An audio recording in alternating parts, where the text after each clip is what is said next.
Hi, good morning, Mr. Chigose. Yeah, good morning. How are you doing? I'm good. It's nice to see you again today. It's my pleasure. You're looking good. Thank you.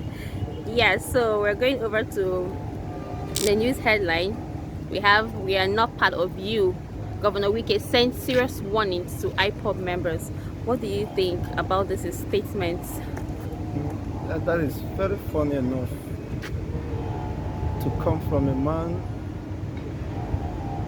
that should understand the season we are in. It's quite unfortunate that it's coming from the governor of Rivers State. And considering the population of River indigenes, the residents, the Igbos have the majority of the population. So who is he referring to? We do not belong to IPOB. Is it the Igbos? Besides, the IPOB represents indigenous people of Biafra.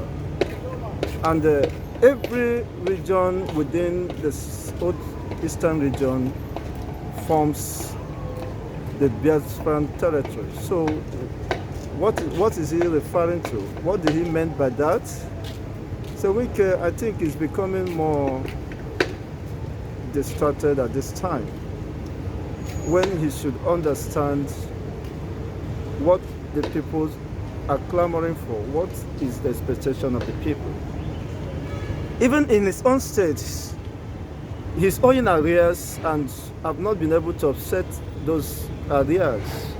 I mean, the civil service, the civil servants are not faring better either, even under his administration. So what is he saying? With enormous resources allocated to Rivers State, Rivers State is still in shambles. Have the people felt the impact of his governance? As a governor, can he give an account of his stewardship to the people of Rivers State and the entire indigenous or residents of Rivers? So they are part of this conspiracy. They are part of this conspiracy that is ongoing in Nigeria. So they are also part of the victim of this misgovernance, which of course Wike has been a gross beneficiary of that system. The flawed system that allowed them to become richer than even the states. No wonder he's going about making noise. I think it's high time he should be called to order. What do you mean? Is he representing the people? Wike is just a man. He cannot speak for the populace of Rivers State. He can't force them to deny their identity. We have the Equators, we have the Igbo speaking region within this Port Harcourt. I mean, even Port Harcourt itself is an Igbo region, is an Igbo state, but was renamed after a foreigner. You see, it's Igbocha. That is what is being called, Igbocha. So it is in any way, his statement does not make any sense.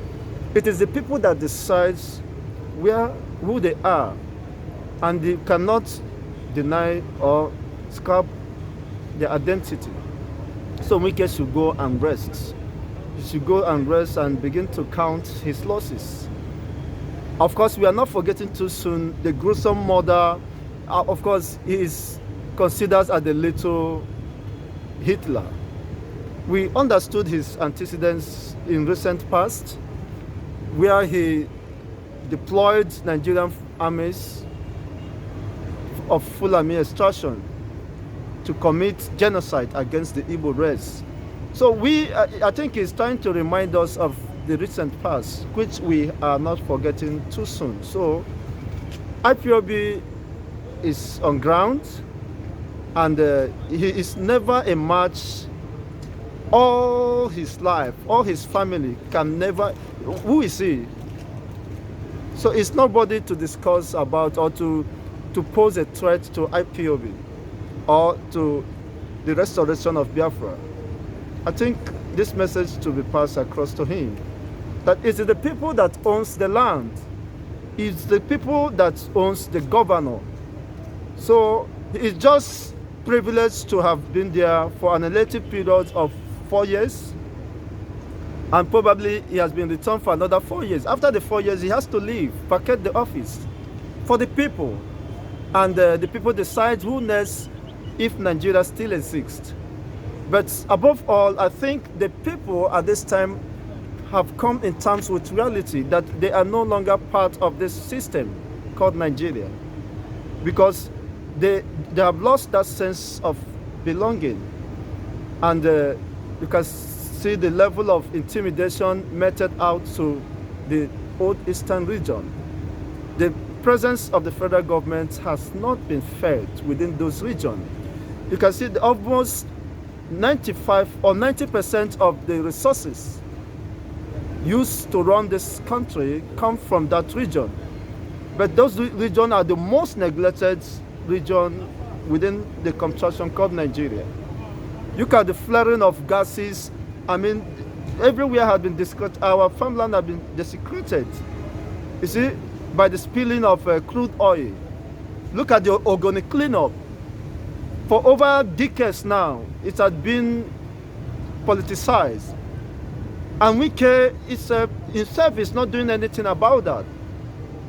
If he really meant well for his own people, he came from that region, he's not speaking out. And this project has been lying fallow. Nobody's talking about that.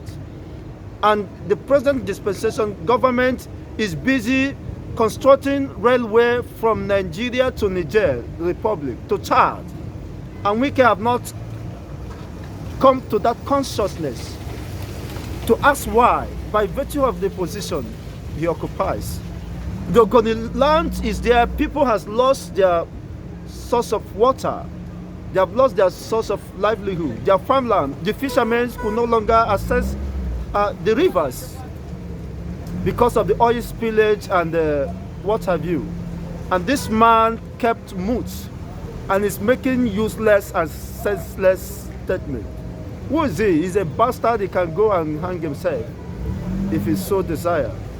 But for the people, we are moving forward, and IPOB is bigger than anybody. IPOB is bigger than even Mazi Nnamdi Kanu. It is about the people, not just an Igbo people, an Igbo extraction. It involves the Shekiris, it involves the Jaws, it involves the Ogojas, it involves, what do you call them? You see, all the regions within the old eastern region makes up the Biafran people. So I don't see that, or I don't consider his statement as any threat to the vision of IPOB. Thank you very much, Mr. Chigozie.